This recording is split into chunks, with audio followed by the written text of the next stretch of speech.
we're going to be talking about something very real, something I still sometimes struggle with, and I'm sure a lot of us struggle with. It's called the imposter syndrome. For me personally, imposter syndrome showed up very, very quietly.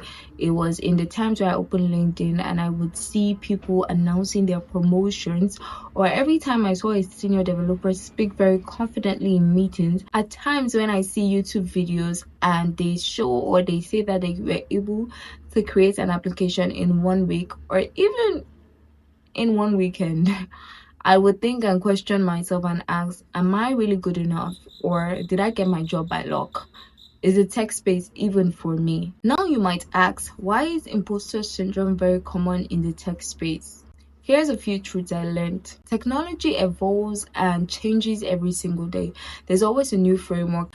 Look into artificial intelligence. A few years ago, it was not into the tech space, but now it's been incorporated into writing better quality code.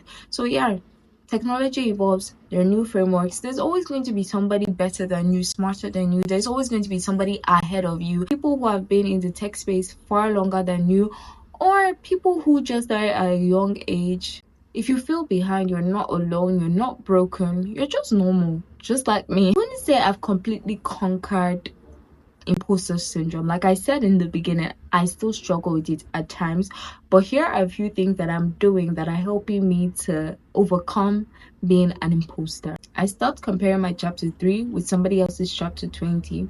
And this really changed the game for me. I realized that I was comparing myself with people who had 7 to 10 years more experience than I did, or who had more exposure and more infrastructure. That comparison was unfair and it was really killing my confidence.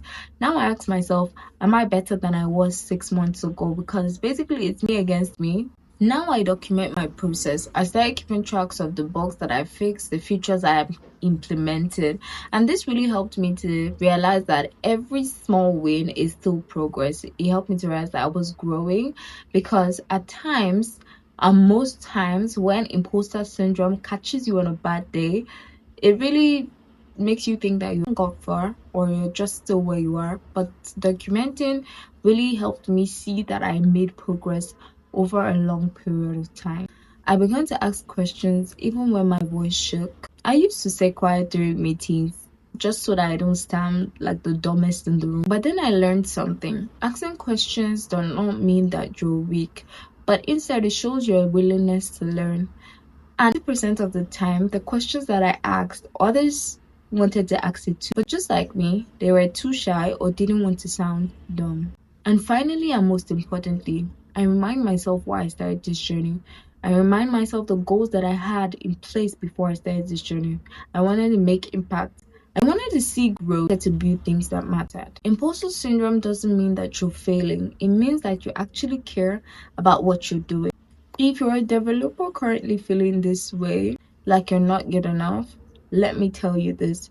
You're not dumb, you're not stupid, and you're most definitely not an imposter.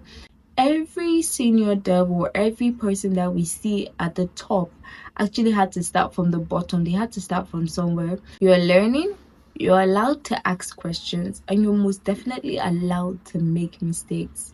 I hope these few things would help you to overcome your imposter syndrome, especially in the tech space here in Nigeria and also around the world.